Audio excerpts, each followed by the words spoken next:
This is the 20th season of Bass Talk Live.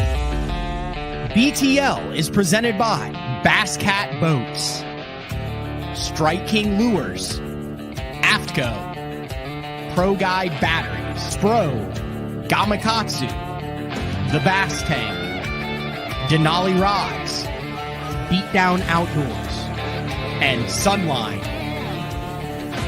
BTL coming at you.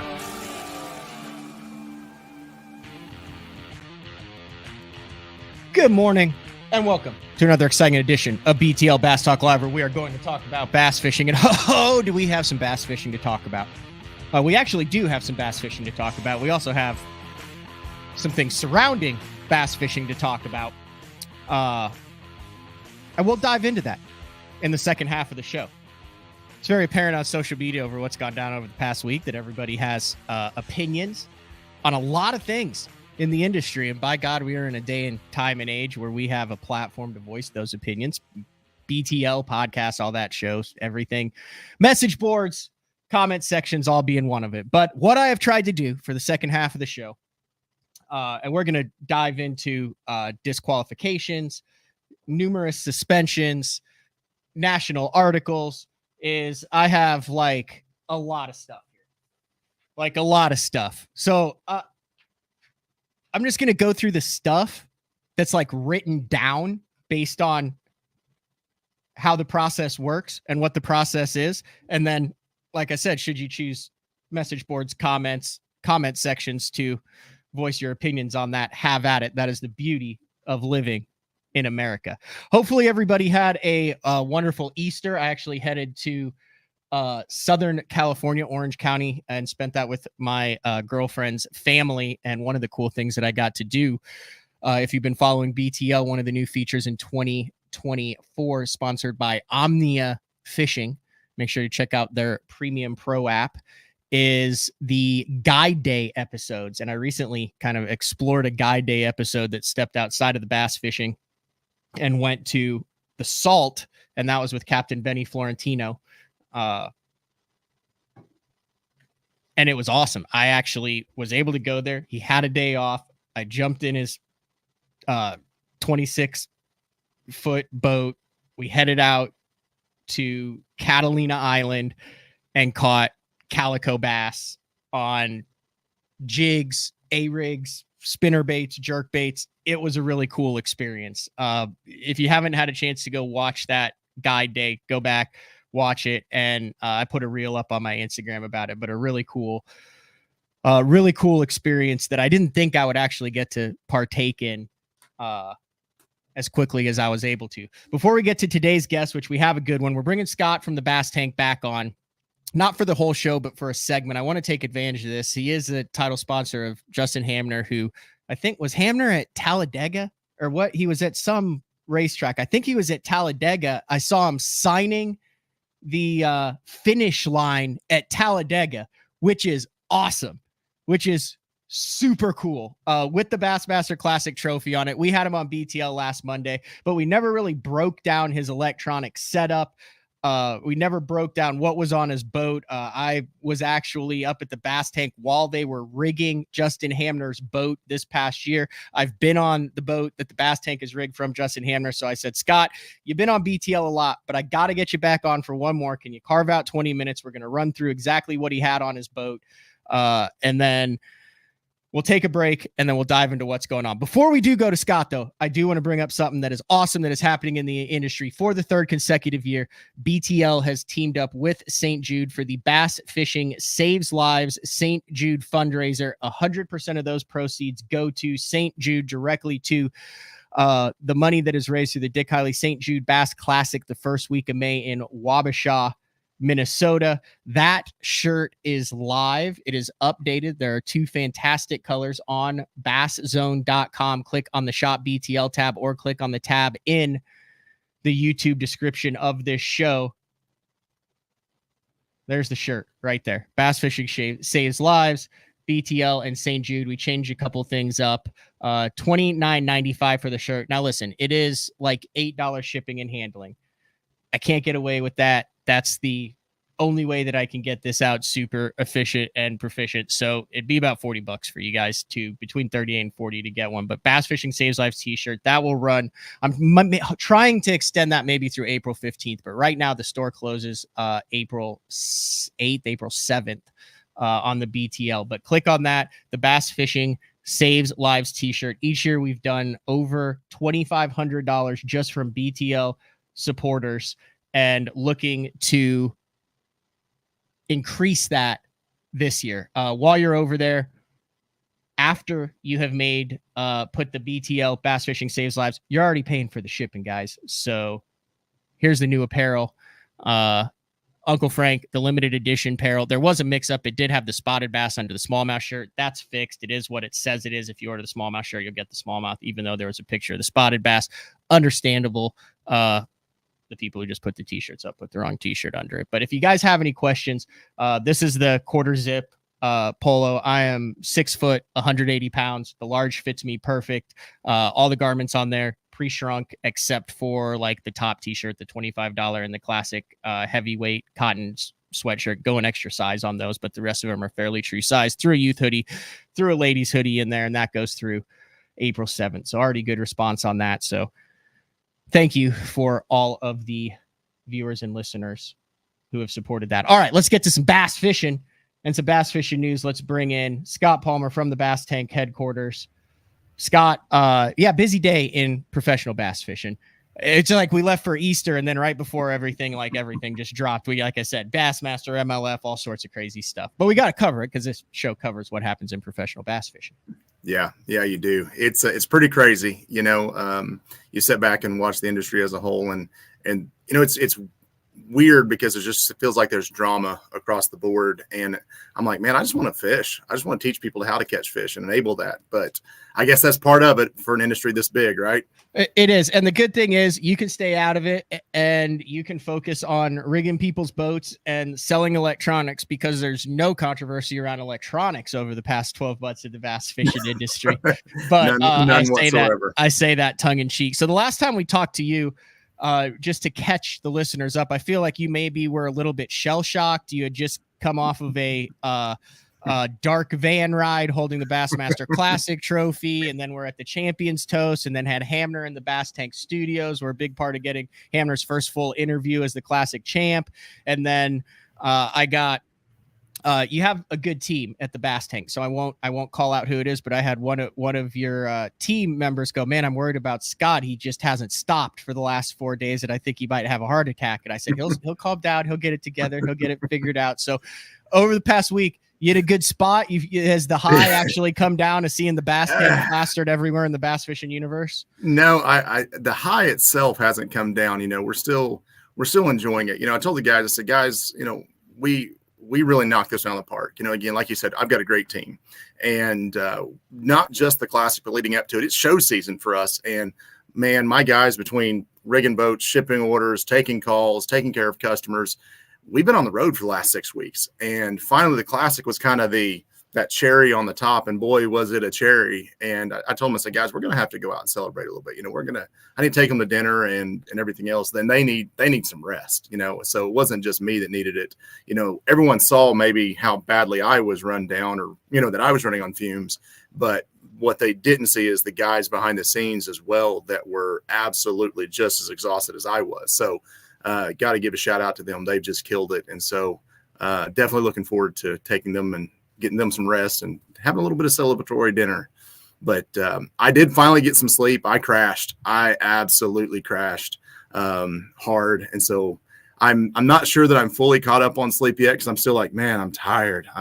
But I'm getting there. So, and I wouldn't change it, just for the record. I would do it all over again tomorrow.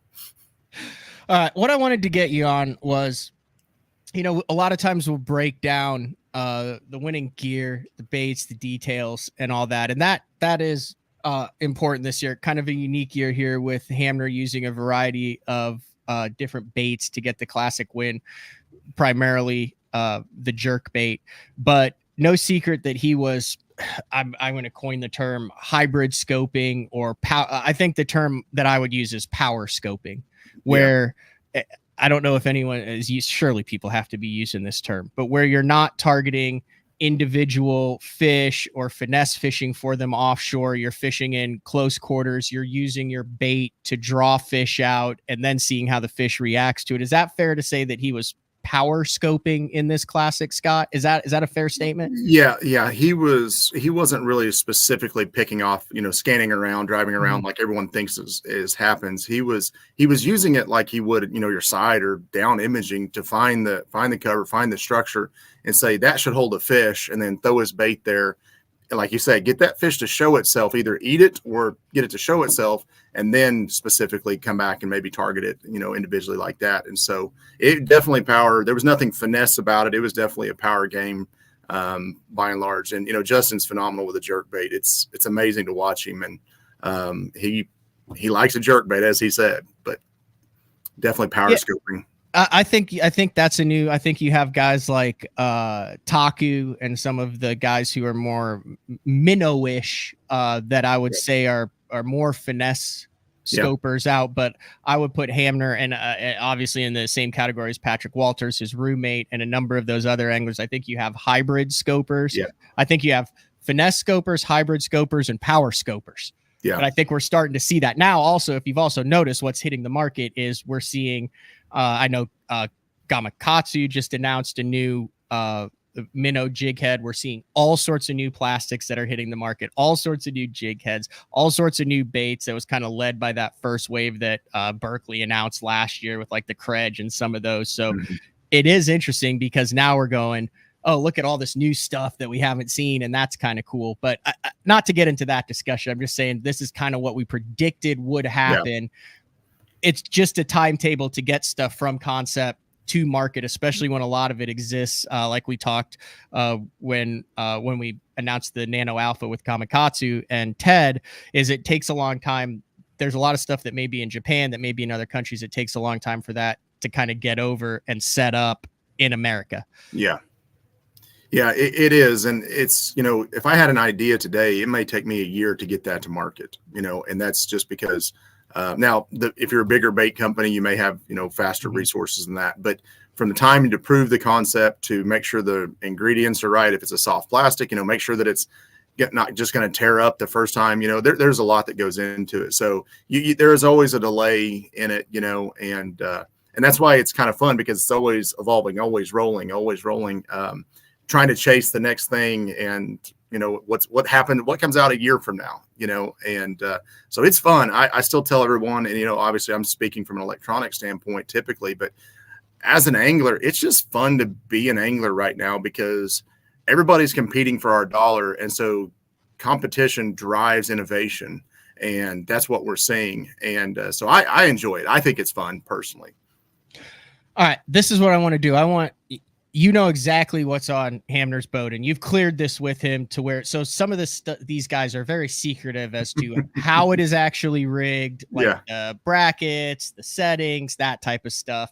You've cleared this with Hamner. He's cool with it. You're cool with it because the Bass Tank rigged the boat. So I said, well, let's get on while the classic is still fresh in our minds and everyone's rigging boats for the new year. I'm going to have the new Bass Cat Puma STS in the Bass Tank shop later this month, getting it rigged, unveiling a new wrap that might have a couple new cool logos on it for the next Bassmaster Open, the first weekend in May, which is, I guarantee I'm going to make that final day because it's also the St. Jude. And so now if I don't make it, I'm going to fly from Alabama to Minneapolis and then fish Saturday, Sunday. But if you do the flight, I guarantee first top 10 in a year and a half if I make that flight arrangement. So anyway, we'll cross that bridge when we get there. So dive into Justin Hamner's setup, what he was looking for, and what ended up being on his boat when he won the Classic on Grand Lake 2 weeks ago. Yeah. So Justin is running 5 units on his boat, and at the console, he's just running 2 Garmin 12-inch EchoMap Ultra 2s. They're the 126s.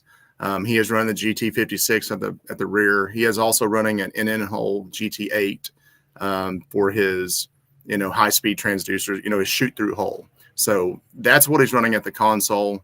Then that's networked with 2 EchoMap Ultra 126 Ultra 2s. EchoMap 126 is at the front as well. Those are all networked. And then he's running his GPS map 8616, and that's not on the network because it won't talk to the Echo Maps, but that's just dedicated for his live scope. And that's the one that he has always in forward. That's connected to his LBS 34, which he does have barrel mounted, because on the shaft, he actually has the LVS 62, or also known as the XR, and people are calling it the saltwater transducer. And this one we've kind of, I say we've kept it under wraps from a standpoint of testing it, but Garmin released it. It's been out for a while, but no one's really talked about it. And honestly, and I told him we'll try this, and then we'll kind of see how this goes. And because he's really good with live scope, and so if there's someone that I could trust to give me good feedback, it was him. But on my way to ICAST last year, I actually stopped and put gave him the 62 to try the rest of the season because he was going up north. And it's tracked. It's absolutely tracked. And typically his configuration is the LBS 62 in perspective, and then the LBS 34 in forward. And that 62 in perspective allows him to see out there.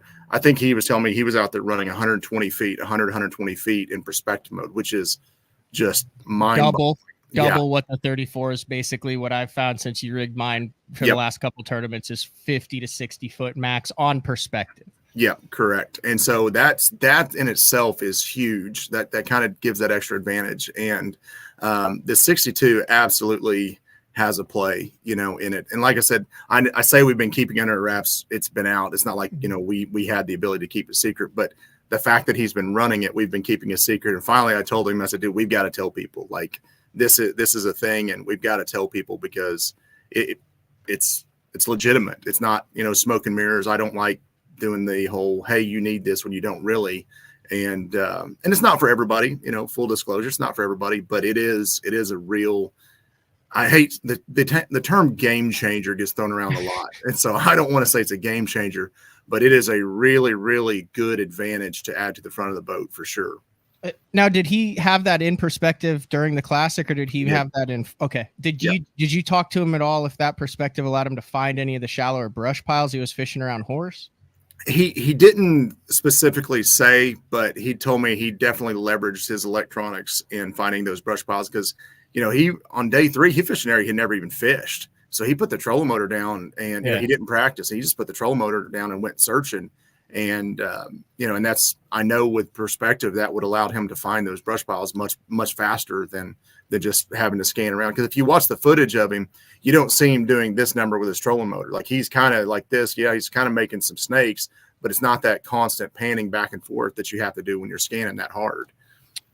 Now, what kind of mounting bracket does he have on the 34? Because that has become a hot topic of discussion amongst guys as to whether they're mounting it on the barrel of the trolling motor, the shaft of the trolling motor, whether it's a 0 degree, whether it's a factory, I'm trying to figure that out myself. What did Hamner have set up? And then can you kind of explain the different types of mounts and brackets that are kind of exploding onto the scene right now? Right. Absolutely. So his 34 is actually barrel mounted, and it's a 0 degree barrel mount. So it is straight up and down. There's no 8 degree offset.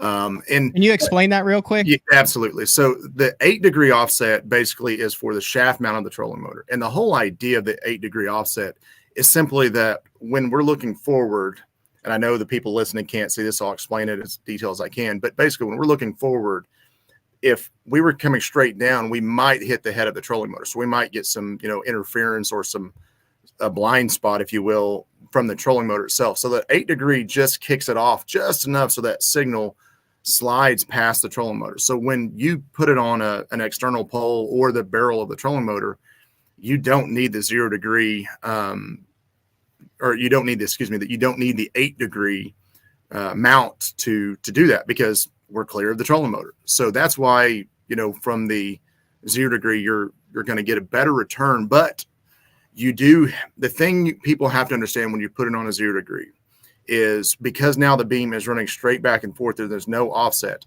You have the potential to have more artifacts, more returns. You're going to get more returns. So you're going to potentially see more artifacts on the screen. And now I run a 0 degree. So, that's not anything that I worry about whatsoever. Okay. But it is definitely something to consider. You know, it's going to change your picture a little bit. I think you get a better return, you know, better image with a 0 degree. You know, and then he's run the 62 on a shaft mount up at the top, and or I'll say on the top, like, you know, further up the shaft, and he's kicking that out. So, you know, it's an orientation like this, 34 down here, 62 like this up here, looking this way. Now, I do want to caution everyone when we're running 2 transducers that are running similar frequencies, we're going to get a little bit of crosstalk. Now, what you have to understand, it's not like it just blows it out. You can just see a pulse. You'll see a little bit of a pulse every now and again, and that's the signal going out. And once you get used to it, it's not like you can't fish through it whatsoever. And you saw it, you know. I mean, it's just something you like. Oh, okay, I know what this is. I just fished through it, and don't worry about it. Yeah, eventually you forget that it's even there. Honestly. So the way that I have been describing it a little bit is a difference between like a cavity back iron and a blade iron, where a lot of the tour players hit a blade iron where when you flush it, it's pure. You can move the ball more. It's has a different feel to it. The cavity back's a little bit more forgiving, but when you flush it, you want to, is that a fair assessment between like the 8 degree and then with the little offset and a 0 degree? Like you're going to have it's going to be a little bit more precise, but when you are dialed in, it's going to be easier to actually hit that target and be in the same frame on the same level with it. Yeah, I mean that's a pretty good analogy from that standpoint, but it's more so that it's like, okay, here, let me give you this analogy. Using golf as the analogy, it's like hitting your ball on the edge of the water and having a ball retriever to go get it. That's the 8 degree. Okay, I've got the ball retriever to actually make sure that I can get my ball back. The 0 degree is just not hitting your ball in the water, because I don't need that retriever, because I didn't hit my ball in the water. So the 0 degree is simply just to, if I'm in a position that there's nothing for the downward and down forward beam to interfere with that beam. The 8 degree just is there to clear the trolling motor. That's the only real thing it's for. But it does make it more precise. It does. I think but at the same time, I think it makes it easier to track my bait, because everything is more in line, as opposed to having to project that angle as it goes out. You know, because not only are we doing a 20 degree field out there, but then we're offsetting at 8 degrees. That now I've got to mathematically, as it's falling, think about how that's going through the beam. This was the other thing that caught my attention, how quickly he was able to pick his bait up on his screen. Yeah. Did you set it up to where you have that 34 angled up towards the surface more, to where it's easier to click up? Or how was it on, you know, a lot of times you see the screens and guys aren't picking it up until that bait is 2-3 feet under the surface. His was instantly, you could literally tell what line he was on the first as that bait hit the surface. Yeah. And so one thing that is overlooked with people is there's a setting inside your live scope that says install depth, and by default it's 1 foot. And that is a setting you want to set. You know, if it's on a trolling mode, for example, it's going to be about 2 feet below the surface. And so the way that beam is running out and that top, if you don't set that appropriately, you're not going to catch your bait in time, you know, but like you said before, it's 2 or 3 feet below. So if you are not seeing your bait hit the water, go change that install depth and do it in about, you know, 0.2, you know, set it down to 1.5, 1.8, 2.0, and see where that's going to, you know, offset that. But keep in mind that that's also going to offset what your depth is as well. Not your actual depth, what it's reading, but if you've got a jerk bait that goes 4 feet, it may show it's going 6 feet. Now, reality is we don't care what that depth is, because we're throwing it to a fish, right? We're not actually caring what the depth is. We just, hey, my bait's there and I'm putting it above that fish's head. But that is an overlooked setting that, you know, I had to walk him through it, because like, hey, you know, I'm not seeing my bait. Like, hey, set this. Okay, cool. Yep, I'm back there again. But I do not recommend clicking that transducer up, because it starts distorting what you're seeing. Okay. You know, those are designed to send and receive the beam at this specific angle. And if you click it up, that beam is going to hit it more broad, and it's going to distort what you're seeing. And so I do not recommend that, as you know, and it's also going to affect the compass inside the transducer as well. So I see a lot of forums like, oh, just click it up one. I'm like, no, that's not the right answer, you know. And sometimes when I'm throwing a buzz bait, for example, I will run that install depth down to like 3.5 feet, just because I want to see my buzz bait across the entire trop of the water. And because I'm fishing shallow, and I'm fishing, you know, I'm wanting to see those fish come up, and I'm not really worried about the bottom depth from that standpoint, because that's a little extreme, but it's fun to watch it as well. Okay. Next question then was power to the units, because his were extremely clean. I know that there's a lot of the newer bass boats, especially with this explosion in technology, they're coming with ample wiring for electronics. Talk about how you were the power and the wiring that you did in Justin's boat. So we're still just using our power harness. You know, the boats manufacturers are starting to come along with, you know, upgrading the wire, but the problem that I still have with them, and this is just a personal thing that I just refuse to accept, is they're still trying to run through too many buses. They're like, oh, we're going to put you a bus here and this, and I want direct wiring. Every boat that we wire is still going to be direct to the units. Just because anytime we go through a bus or anything like that, we're presenting the possibility of voltage drops and other problems we're going to create. So this is going to be a dedicated wire. So we're going to continue to do that no matter what. And eventually the boat like we talked about the delay in baits, eventually boat manufacturers say, okay, here's your dedicated wiring, and this is the size of it. With his size, you know, the amount of load that he was requiring, it is 8-gauge wire for those units. But as you can see his screens, there was no voltage drops whatsoever. Now he's running 6 batteries. I will tell you that right now. Geez, I did not know that. Well, and here's why. So he's set up where he's got his trolling motor batteries. Okay, cool. He's running a 36-volt system.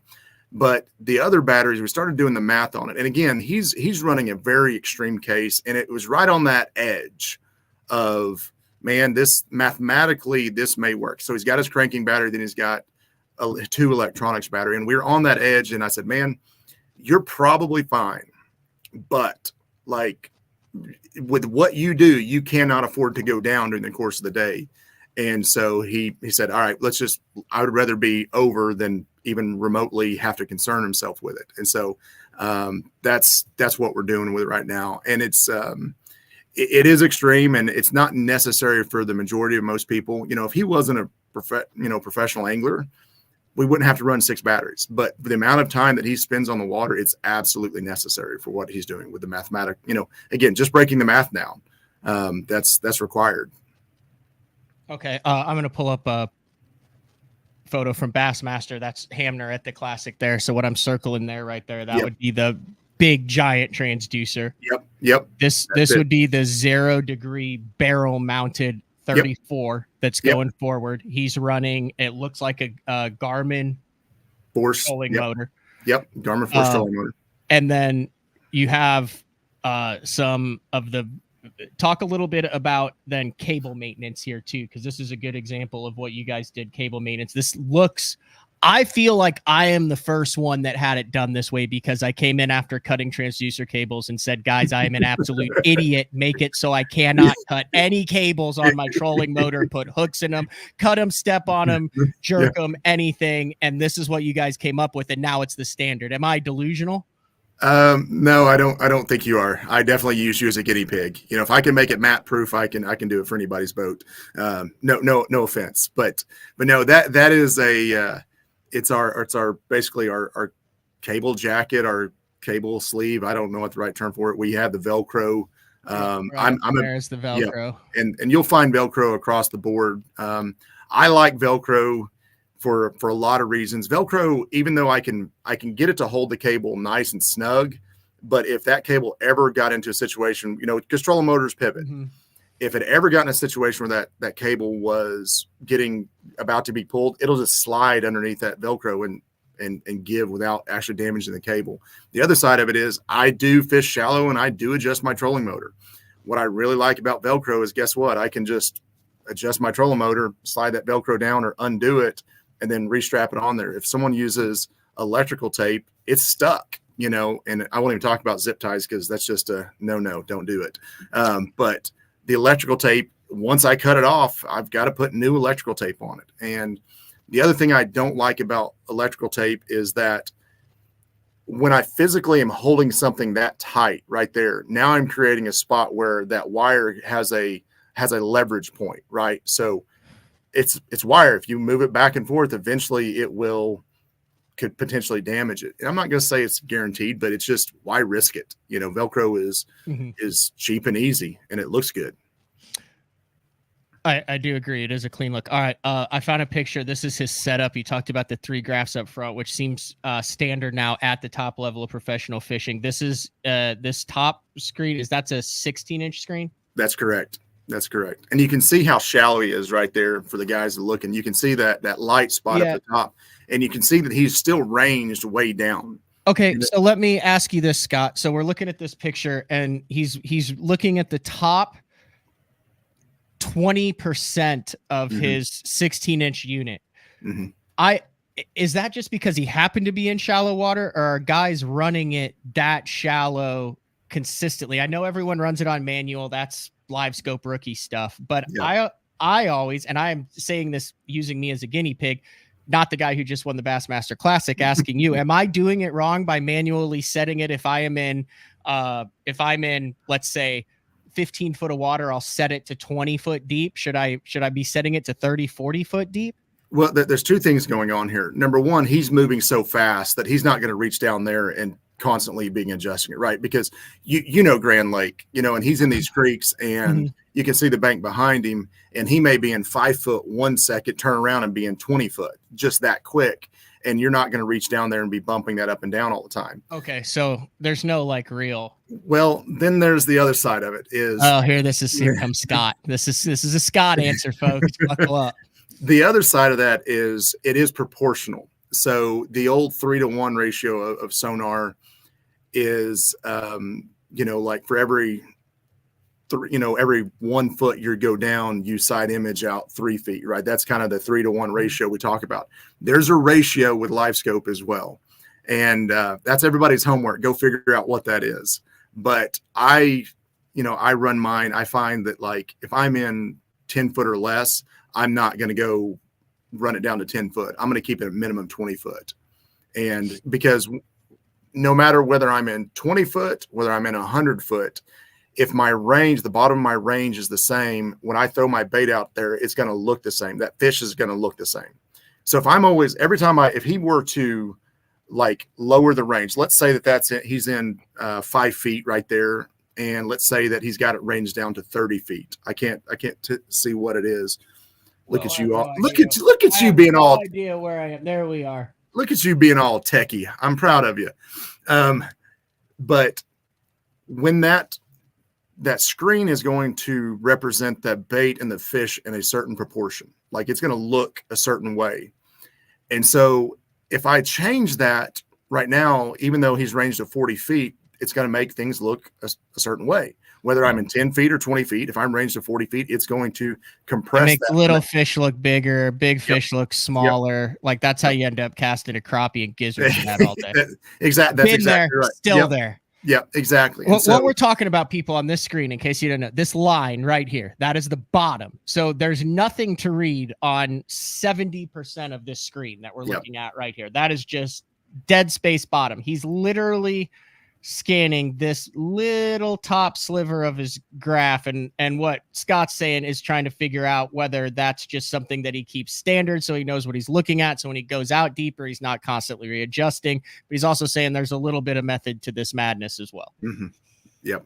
So it's both. Like, again, even if he was going to make that adjustment, he's not going to be reaching down there. He's just moving too fast, right? He's just moving too fast to make that, because he'd have to be constantly reaching down, and he's not going to. And then the other side of it is like I said, the proportion, because there is a method to that madness as well. One more thing that I think is overlooked, and we'll come back. You can look at the setup of this screen. You have the live scope dedicated screen on an angle. The other two screens appear to be flat. Did he choose this setup, or is that something that you come down and you work with them based on what graph mounts they want, based on how they fish, what side of the boat they're on, as far as how you determine? Because that's, in this day and age, is a very clean looking setup compared to some of the monstrosities that exist on tour in 2024. Well, and I work with him to say, hey, like, I want to fit his style. A lot of my customers are saying, they don't exactly know, so they want our recommendations. So we kind of go over some different things. A guy like Justin knows exactly where he likes to stand, his tendencies, things like that. And so I basically say, how do you want to, how would you, in your best case scenario, how would you want this to look? And then we make it work from there. Now, with that being said, also, when you put that many electronics up front, this is a lot, that we still have to stow in the trolling motor, and so that's where it's a puzzle piece. It's just a puzzle that we're putting together. But working with Justin to say, this is how we fish and this is what you want to look at. And you don't want that 16 right at your feet. You would really get that hump in your neck looking down at your screen all day long. And so you kind of, in my opinion, you always want your live scope to be further away from you as far as like the angles of your head, so you don't have to look straight down. And but again, I like this for what this is. This is a really good, clean look up front, and it's not a bunch of junk, if you will. So live scope only. This is his 34 LVS that's on the barrel. This top one, this bottom left one, I don't know which is which, but let's just say this one is connected to the 62 that is the perspective only, and you can't like switch them because you have a dedicated. So somewhere in his boat, you have two black boxes that are mounted, each one. So you basically are running two independent systems, one for the perspective, one for the forward. Correct. And then this third one over here is his mapping. Correct. Yep. And 1 second, this can also act as a backup too. If something happens, which it does, I don't know if that's where you're going with that. No, I was going to say if something did happen, all he would have to do is just literally disconnect the other live scope, his perspective live scope, and plug it into the 16 if he needed to, just a network cable. That's all he would have to do. So I kind of give him a playbook. Of course he calls me if he needs me, but I give him the playbook. I kind of go over all the stuff. I do the same thing I do with you when we rig your boat. Like, hey, this is how this is connected. So when you do call me, I'm like, hey, remember we talked about this? You're like, oh yeah, okay, cool, yep, okay, I'm back up and running. So, and then after all that was installed, if I remember correct, you went out for a half day personally and made sure it was, he's got his settings that you like, but you wanted to make sure that everything was working right, tweaked right, 100%. You went out to the lab, is the little private lake, or it's public, but it's kind of private because you don't mention it's your Lake X. It's you went out to the lab, you dropped the trolling motor, you made sure everything, just the standard side imaging that was dialed in, and then tweaked everything on the front, got him used to everything, let him fish a little bit with it to make sure that when he left it was dialed. Yeah, and Justin's really good with his, he is better than most, Matt Panrack. Well, yeah, he's a Bassmaster Classic champ. Yeah, no, he is. The great thing about Justin is he has embraced this and he's tried to learn the technology. So I don't have to go as in depth with him. Now, of course, it's not going to leave my shop without me putting my hands on it. My guys, I trust my guys the whole 9 yards. But I always want to make sure that, hey, did we check this little thing? Hey, Justin, are you aware of this new feature? And a lot of it is just, because listen, guys like Justin, they're there to fish. And even though they embrace it, they may not be as aware of the new features on these new units every year. So I want to make sure that, he's aware of, hey, this is this, and this is where this is at, things like that. So yeah, it's definitely going through and making sure it's set up, because unfortunately, Justin lives a distance away from me, so I can't just run down there. Everything has to be over the phone unless it's really dire, then I'm in the truck rolling. But so far that hasn't happened. All right, couple more questions. That's a good question, Pete. I'll ask it. So we're talking top end. It's like you're his pit crew, for lack of a better phrase. Just like I do. When something goes wrong, I call you. So we're talking the 3 units with the install, not product cost or anything. Pete's wondering, if you come to the Bass Tank or in general, like what's a ballpark install cost to come and have what Justin has in his boat installed? Not any of the actual product cost, just the install cost, the knowledge of setting it up, getting it the way you like it, and putting it together rock solid, and then getting them out the door with everything dialed in. Ballpark, if you're comfortable with that. Yeah, that's. I would have to sit down and do it, but I would feel comfortable saying that's probably between a $1,500 and $2,000 install. So less than one screen. Yep. Okay. Absolutely. And it's there's always variations with I'm not here to gouge people. I'm not, and that's why I say there's a range there. I do have to cover costs and pay guys, and yes, I'm in business to make a little bit of money too. And so I get to a certain point, I'm like, man, I just don't feel comfortable. Even though the numbers say to charge this, I just don't feel comfortable charging that, because everyone works hard for their money and they're trusting me with their boats. And so there's some variation there, but that's probably between a $1,500 and $2,000 install as far as just the labor goes. And then the last question, I'm hesitant to ask it. I have to ask, I mean, I know, Justin Phillips. Okay. So I really don't want to help him at all because he doesn't need any help. If you know what I mean. Yeah. He says, it's got to be the same Justin Phillips. He's on all the time. Yeah, I don't want to help him anymore because I'm like 1 for 19 against him on Eufaula. Like, have you ever like consistently beat him? No. Yeah, not at all. Would it make you feel worse if you found out that he was running all of his setups in auto depth? No, it doesn't. Okay, so that was his question. He said, I have a Lowrance setup. I feel I'm a good scoper. I leave my units on auto depth. I feel like it works well for me. Can you explain what I may be missing? Absolutely. And listen, I will tell you, because every time I say, hey, this is this way, there's always going to be somebody that's like, well, I've been doing it this way and it works for me. And that's perfectly fine. I'm not here to fight that battle per se, but this is what I will tell you from what you may be missing. When we run in auto, and I don't know if he's running in forward range auto as well, or just the depth, but let's say that if you're on a flat and you're in auto, no big deal, whatever, the screen's going to stay put, but we're auto depth. Okay. So when we're in auto depth, let's say we're going along and we're in 5 foot of water, 10 foot of water, and all of a sudden boat swings out into 20 foot of water. All of a sudden, this fish that I was seeing, that I was targeting, my chatterbait, my jerk bait, that looked a certain size, that fish, I was like, okay, that's a 4-pounder. I want to throw at that. All of a sudden, that screen is going to reproportionalize. Boom. It's going to drop, and everything is going to shrink. And I'm going to say, okay, I may lose my bait, and it may never affect me, but it may be at that critical moment when I needed to zig and I zagged because the screen resized itself. And so that is where you're going to, I'm not going to say struggle, but that's the danger of running auto depth, is continually resizing the screen. And I don't like looking at it personally. It's just like constantly, up and down, up and down, up and down. And I want it to set a certain way. And then I know that when I just threw at this fish, and, maybe it's one of those days I'm having a hard time sizing up fish. And I catch one, I'm like, okay, that was what a 3-pounder looks like today. That's what a 4-pounder looks like.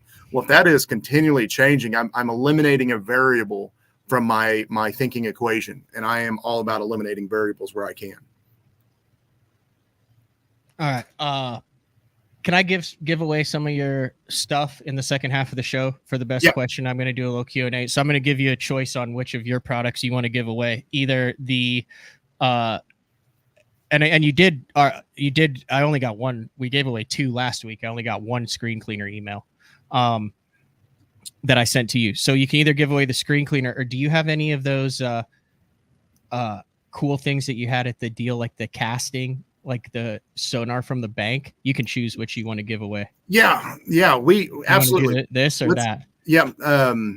Let's give away a striker cast. Absolutely. That's okay. What was that? I saw that you had them on the booth, and they were like, we had a bunch of these. So I know we've got a bunch of like guys who fish off the bank because they listen to Day 4 and they talk about it. So let's give them a choice and say it in the email, either the screen cleaner or the striker cast. Because for me, it would be even cool for me. I fish off the bank all the time. Look, the first thing when they first came out with them, I grabbed one and I went out to my dad's ponds. And it works. Absolutely. Like I was sitting there throwing it and looking at my phone, and I was like mapping the bottom of the unit and it's just 2D sonar, but still it was really cool to see. I'm like, oh, I've always put it on your rod. Yep. You cast it out. It connects to an app on your phone, and you can figure out how deep where you're fishing in. And as you reel it in, you can tell what the bottom composition is. Dude, it looks like a regular 2D sonar image. That's because that's what it is. And so you just reel it back nice and slow as you're watching it. And there's one of them that has GPS and one of them has just non-GPS. And it's just really fun. It's I bought them for some stocking stuffers, and they've sold, Christmas time for kids and things like that. But I'm like, forget kids, like not forget kids, but forget kids, because like this is awesome. Are they on here? Are they on the basstank.com? They should be on the basstank.com. What do I need to look up to look show? for Striker Cast? I didn't mean, I should have. This is one of my main problems. I should have cleared this with you because it is a $180 product. It's fine. You got two classic champs out of the last 3. You're rolling in it, Scott. You give away everything. There it is. That's it right there. Yep, that's it right there. And the blue one, I believe that's the one that is with GPS. So let's do that one. Let's give it away. Okay, so this is going to go for the second half of the show. I'm going to keep track because there will be some comments in the second half of the show. The most intelligent, insightful comment or question that adds to the discussion. How's that fair? And then I'll have them email me, and then they'll email you. Yeah. And if you want to get one of these things for less than $200, I know there's birthdays, all sorts of stuff coming up. These are really cool. I saw them I didn't know they existed in like a functional quality working form. I thought it was like made for TV stuff. And I was like, Garmin makes this? No, it's actually, it works. Like I said, I grabbed one and went right away. And a pond I fished as a kid, I got to see why I was always catching a fish there, because guess what? There was a laydown that was under the water I never knew existed. And so it was really cool. So I liked it myself. All right. So start getting your questions in. We're going to let Scott get back to work. How far out are you? Like, did you notice an uptick in people mentioning the Bass Tank? Like, did the fishing sponsorship program work like it's supposed to in this case? This is when it actually worked. This is how you hope it works. Last week our website traffic, just traffic in itself. Now that's not people specifically that bought. Don't think that I wish all of them did, but it tripled. And we have pretty good traffic on our website normally. And so to see it triple was like, whoa, okay. That's pretty impressive from that standpoint. And it's been rolling pretty well. I do want to say one thing real quick. I've got some things working behind the scenes. While Justin was here, I had him sign some hats, and we're going to figure out how the best way to give those away. But those are going to be coming here shortly.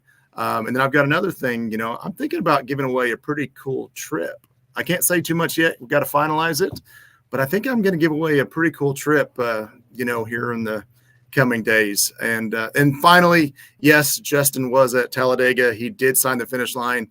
And I sent him a message that was basically Ricky Bobby, the whole, I don't know what to do with my hands. And I asked him if he wanted to go fast, if they're going to let him drive a car. And he said yes, but limited to 65. And I don't know if they actually let him drive or if he had to do the whole Miss America, waving and driving around the background. But I know one thing, every time I see a picture of him, he's still holding that trophy for some reason. He hasn't let that go. He said he wouldn't. Is this a trip like where someone would be in Oklahoma for the trip? Or I don't think they're going to be in Oklahoma for this trip. Oh, okay. I was going to say, if someone was coming in, like, I had such a good experience with the Bass Fishing Hall of Fame trip with CJ Glenn. Like, he was like, could be a regular co-host of the show for Blast Month.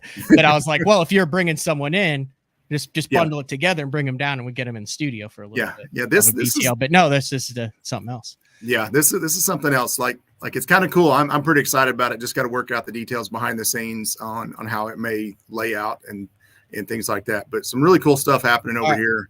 And, but anyway, any other questions you have for me, sir? Yeah, no. Well, there's a bunch of questions in there. We're still going to do our regular Scott answers questions way too in depth segments that we'll have like in the coming months. We're going to leave all that. We're already 51 minutes in. I told you I'd only keep you for half an hour. So I appreciate it, dude. Yeah, absolutely. Sounds good, Matt. Thank you.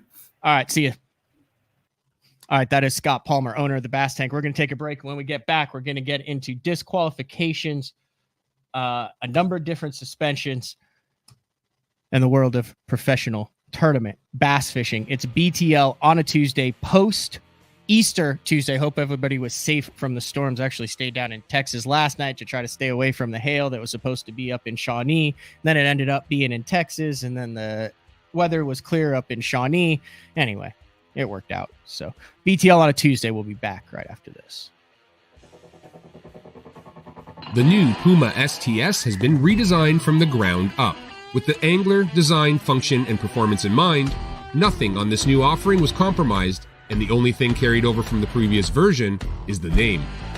Based on the Soft Touch series hull that started with the flagship Jaguar, this new model is nimble and performs incredibly well at all speeds with either a 250 or 300 horsepower engine.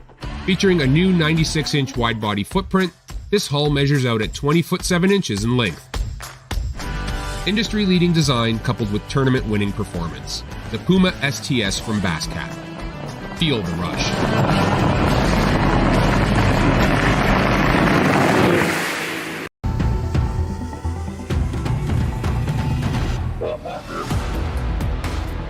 Gamakatsu, the innovation leader in fish hooks, is launching Nano Alpha technology in 2024. Nano Alpha is a new finish available on Gamakatsu's most popular hook styles. It delivers 2 times slicker performance, 4 times better corrosion resistance.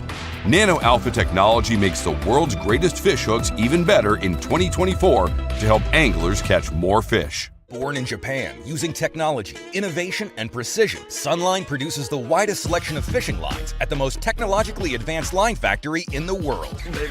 Manufactured at the strictest tolerances to produce victories at the highest levels of tournament bass fishing. From household names like Christie, Swindle, and Cruz, to young guns like Cook, Logan, New, and Welcher, they all trust Sunline to take them to the top of the leaderboard. Choose the line that will give you the strength to guarantee your confidence. Sunline.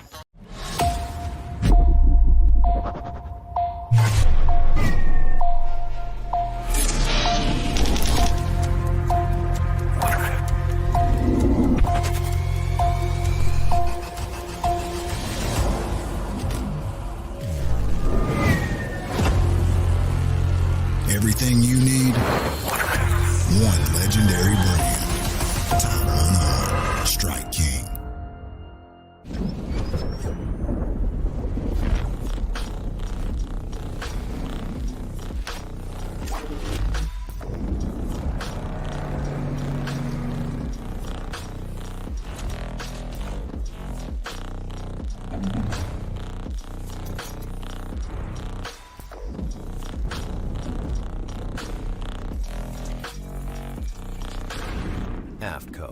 Any fish, any water.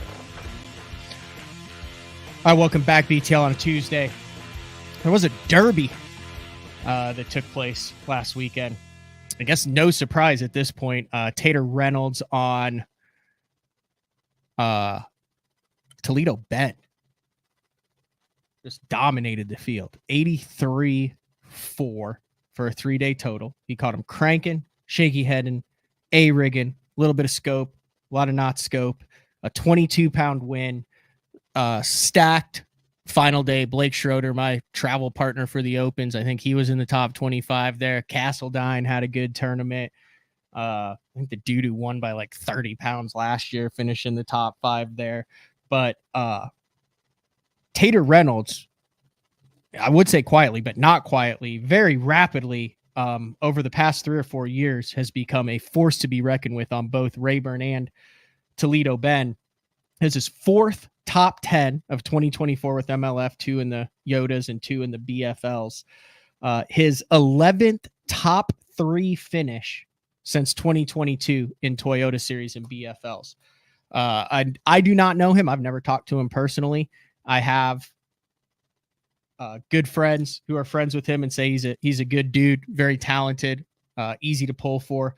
But yeah, 11 top 3 finishes, not top 10, top 3. Like if you look at it, it's like second, third, first, second, third, fifth. It's absolutely insane how many times that guy has gone out in the past 3 years, be it a BFL, which I'm counting as a incredibly difficult division, especially down there with all the guys that fish the BFLs on Rayburn and Toyota and the history that's down there with those and that Toyota division. Although it's not pulling nearly as many, I actually was a little surprised. I think it was just like 110, 112 boats that were in that tournament this year, which is that division the last 3 or 4 years has pulled between 160 and 200 boats for the same tournament in the comparable time of the year. It was kind of on top of the Classic. There was a lot of inclement weather that they knew was going to come in that week. So maybe that had something to do with the drop in boats in that Toyota Series event. But I mean,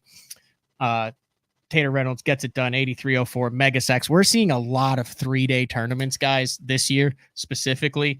One with over 80 pounds and with record-breaking weights, with, off the top of my head, what Scott Martin did in the Open on Okeechobee and the Open on Santee Cooper and this Toyota Series. There's been a lot of mega weights.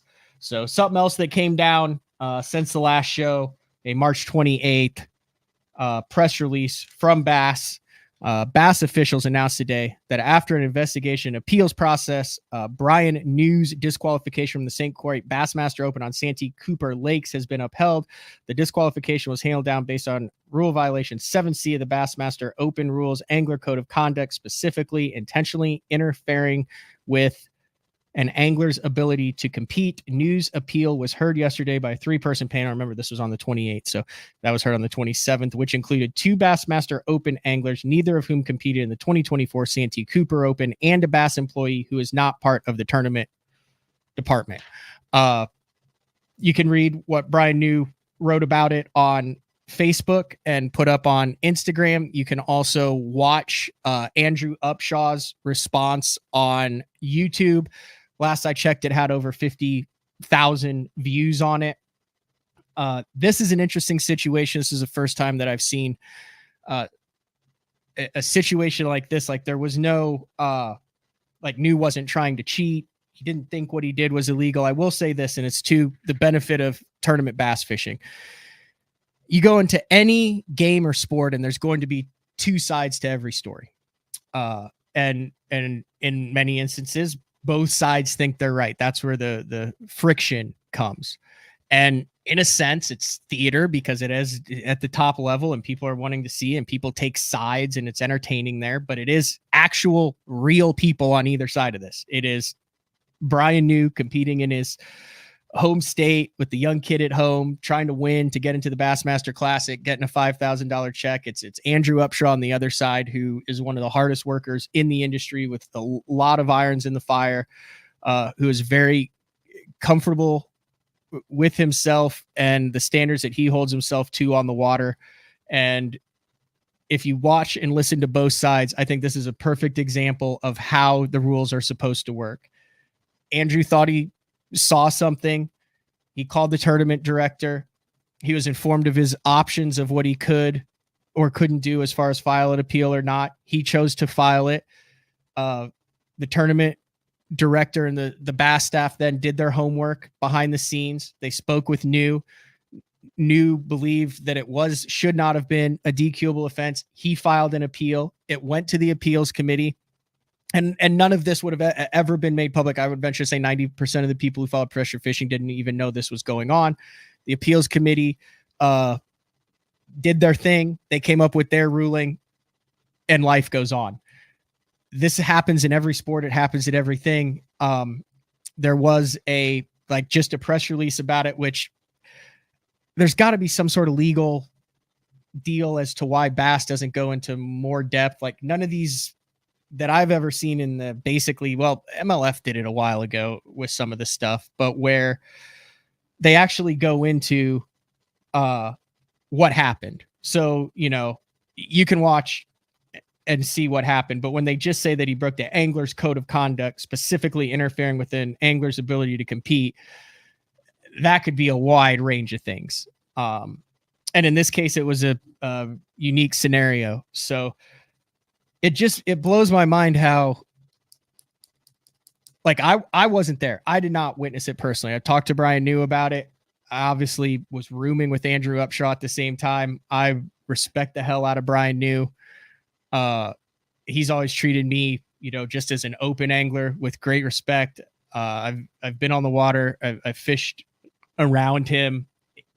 I don't think New was trying to cheat at all. But I still have respect for Duke, even after this DQ. And I still would have no problem buying a beer and going out to drink with them. Same exact thing goes for Andrew Upshaw. Very difficult what Andrew did, knowing what would happen.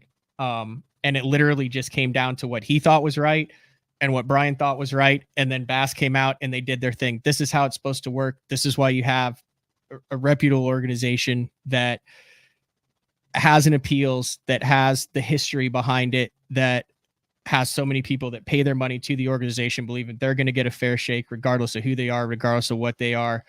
And there's a system of rules in place. So I think that's kind of a closed book.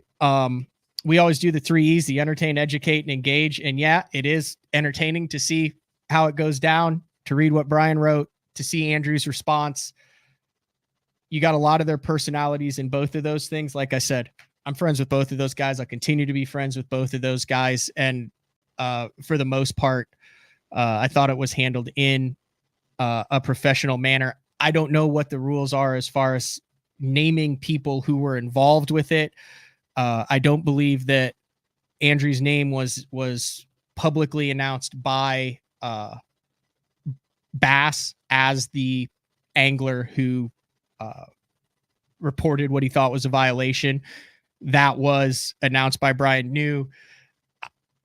I could see being in that situation, not a malicious attempt. So I don't think any rule was broken in that. It is what it is. There was a lot of guys who just fired off literally. Like, I had to stop reading comments on a lot of sides because it is comical. The amount of people with 100% conviction make statements that are just wildly and factually inaccurate and completely untrue. Like, I couldn't even I just stopped reading it. So that's all I'll have to say about that. Okay, let's move on to this one. So first thing that dropped on March 26th, this is a media advisory for MLF. 2 boaters disqualified at Toyota Series Harris Chain, suspended for 1 year. I'm already reading comments in here that are making me upset because I know there's stuff in there that's not true, that's not being said. But hey, everybody gets their own opinion. Boating accident occurred Tuesday, March 19th, day 1 of the competition of the Toyota Series on the Harris Chain. No serious injuries were reported, but upon investigation of the circumstances surrounding the accident, MLF determined that both boaters intentionally violated a no-wake zone, which resulted in a collision between boats. Mark Succi from Georgia and Douglas Reed from New Jersey violated rule number 9. Specifically, Succi and Reed operated their boats in an unsafe manner and violated a posted no wake area. They have been suspended for all MLF tournaments for at least 1 year. I have no idea what happened in this. All I know is that there was a picture of one boat on top of another one and a media advisory that says apparently they had a pact that they were going to blow a no wake.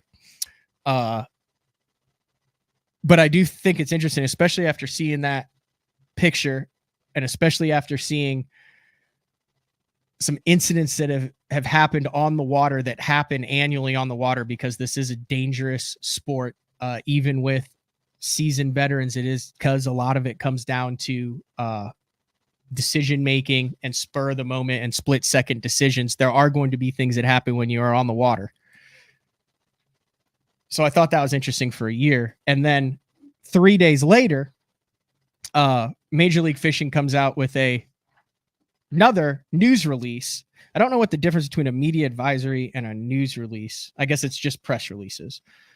Major League Fishing announced Friday that Bass Pro Tour angler James Watson has been suspended for multiple violations of the standards outlined in the 2024 Major League Fishing Angler and League Participation Agreement and the 2024 Professional Bass Tour Talent and Promotion Agreement. Now, those are 2 documents that are not on the MLF website, the Angler and League Participation Agreement, and the Professional Bass Tour Talent and Promotion Agreement. However, in one of Watson's posts, he was told, and I will read this, in a letter that Watson received, it was quoted, "Your ongoing malicious acts directed at Major League Fishing leadership, willful disregard for the Bass Pro Tour sportsmanship rules, sportsmanship 7A, B, and C," which we have sportsmanship rule A, B, and C right here, and continued statements in derogation of the league harm all Bass Pro Tour anglers and will not be tolerated. Now, I got this out of a very interesting article because I was perusing the internet just to see if this had made national news, and by God, it did. So here's the article on Microsoft here by Gear Junkie, which this cracked me up. The title of it is "Major League Fishing Suspends, quote, King of Trash Talk, Jim Watson." This is Rachel Schrute, possibly related to Dwight, that was posted 22 hours ago. And she kind of just went over the thing, but it's just, there's some funny stuff in here. Outspoken pro tour angler Jim Watson won't be competing in any MLF events until at least December 31st, 2025. And then it just kind of goes through, it talks about how Worldwide is the king of trash talk, picture of him in a flat bill hat with a surly look and some dark sunglasses on. And then literally the article below it is Justin Hamner holding the Bassmaster Classic trophy with Justin Hamner, crowned 2024 Bassmaster Classic champion. But let's go through the rules. So first of all, the thing that caught my attention, and I'll go through why, just completely objectively, why this is what it is. So at least 1 year for the two boaters disqualified in the Toyota for willfully. Watson gets at least a year and 9 months, 8 months until the end of 2025 for disregarding the Bass Pro Tour sportsmanship rule with continued statements of derogation of the league to harm all Bass Pro Tour anglers. So if we go over to, and these are readily available. I don't know. I haven't caught up on podcasts. I don't know if anybody or anywhere else has dug into the actual rules. I commend Major League Fishing and the Bass Pro Tour for putting this out because it makes it really easy to actually figure out what's going on. There's just a couple people and titles and things that I am trying to track down on how it all works, because I think we may end up in a circle here. So sportsmanship A is number 7 here. And it says sportsmanship violation is defined as aggressive or hostile behavior directed at a fellow MLF angler, MLF official, a non-competitor, or any representative of MLF, including the use of profanity directed at these individuals. Any sportsmanship violation penalty will be determined by the MLF tournament director and the rules infraction committee made up of the MLF executive vice president and general manager of MLF vice president of operations. Which, based on what I could tell,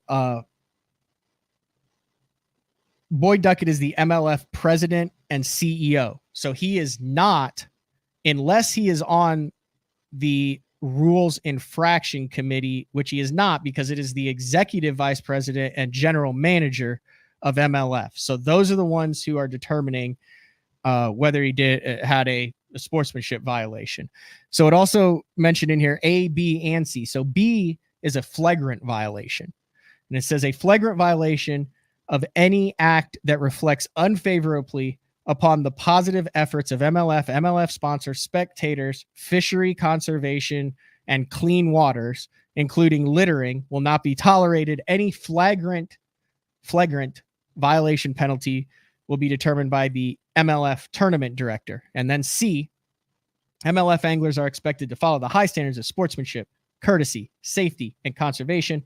Any violation of the standards may be deemed cause for disqualification.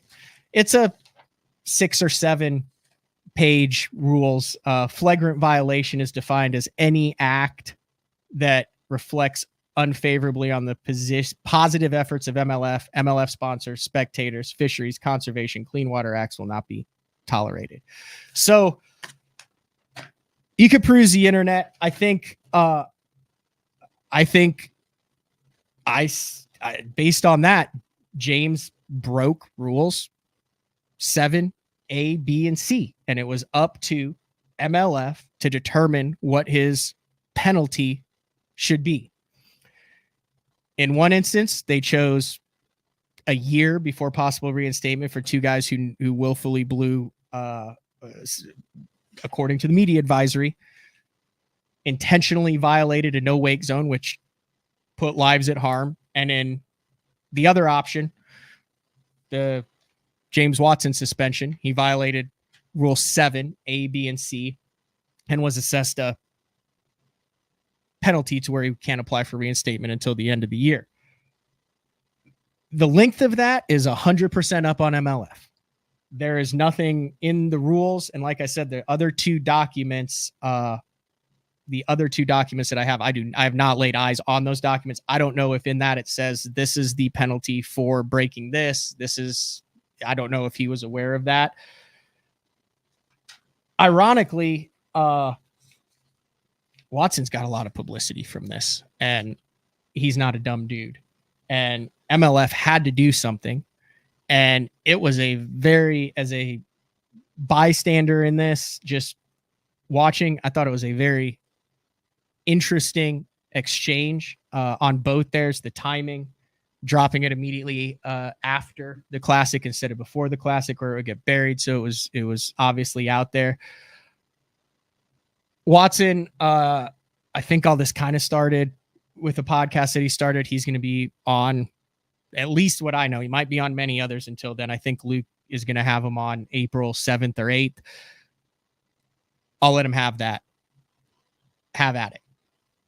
That's pretty much all I'm going to say about any of the suspensions, any of the disqualifications, and any of the stuff that's going on. Try to present it with the rules and see what happens from there. And then when something happens or doesn't happen, we'll have it on BTL. But I mean, heck, I'll watch it. I'm entertained. I want to know what happened. I follow the stuff too. But like I said, there's some case studies here in like human behavior and realizing that there's people and livelihoods behind it. And sometimes it's just a transaction. It's not good. It's not bad. It is what it is. But it also happens in a ton of other sports too. It happens in every other sport. You have suspensions. You have guys going after league presidents. You have, just look at like the NFL commissioner and the NHL commissioner and rules and guys who get suspended and guys who don't and what they say, and coaches getting fined hundreds of thousands of dollars and suspended and kicked out.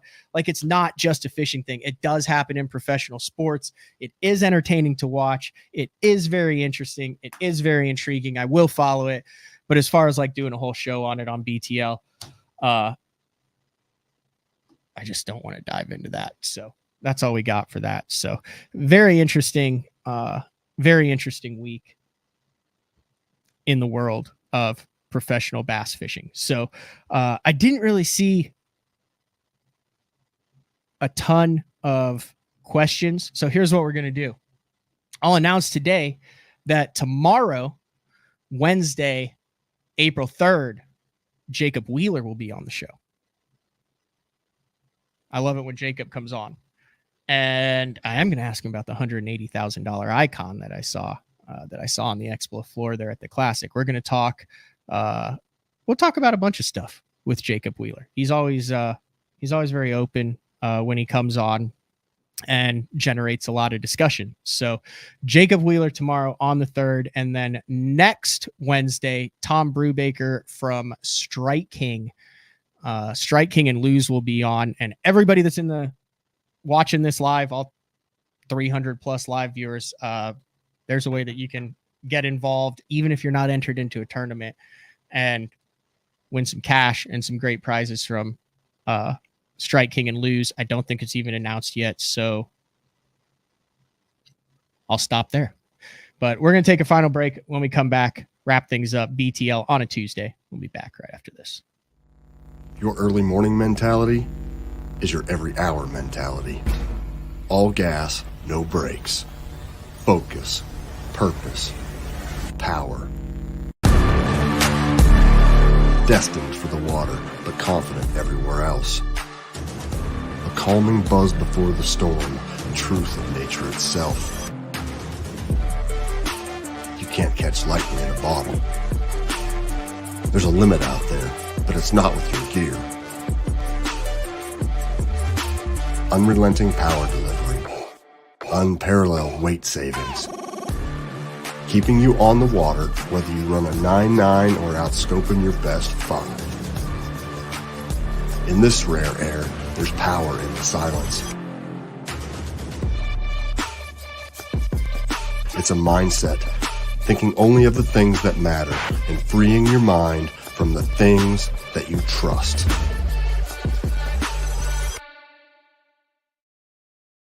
Get the best patterns backed by tournament data. Start by finding the best 10% of your lake.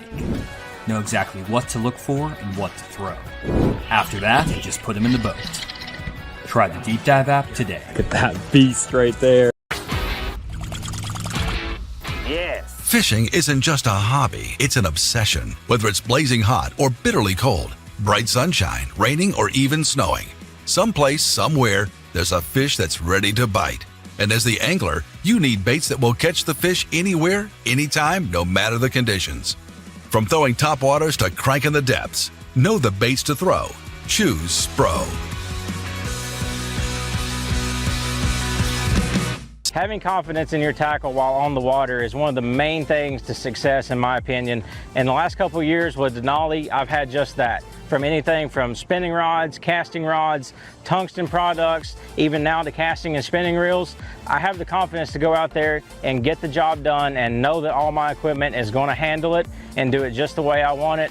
The thing about Denali is you've got great quality products at a great price point, so make sure you check them out.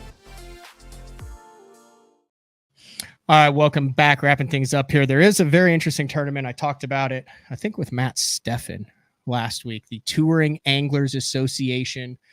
I think it's a $5,000 entry fee on Lake Lanier, April 1st through 4th. So currently going on right now, and there were a lot of rumors, and people are like, yeah, I'm fishing this tournament, but it's the no live scope transducers. They clear your graph of waypoints before you get like basically a 4-hour ride through. There's no practice. You can't have a 360. You can't have a forward facing sonar on the front of your boat.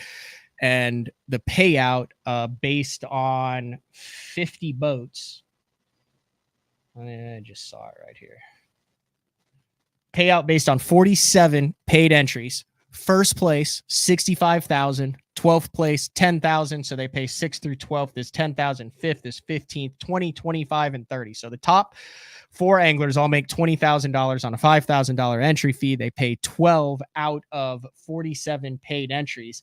And then if you look at the leaderboard, dude, there are some interesting people in this. I'm sure I'm going to pass over some of the Lake Lanier locals. No offense to them. I just don't know the scene on Lake Lanier. But Andy Morgan, who I just got his number, I'm going to try to get him on next week, early in the week, to talk about this tournament and how it went down. Brandon Polinick, Corey Johnson, David Williams, Drew Cook, Emil Wagner, Hank Cherry, James Watson, Jared Littner, Jason Meninger, Jeff Gustafson, Jimmy Millsaps, Joey Cifuentes, John Cox, J. Todd Tucker, Keith Carson,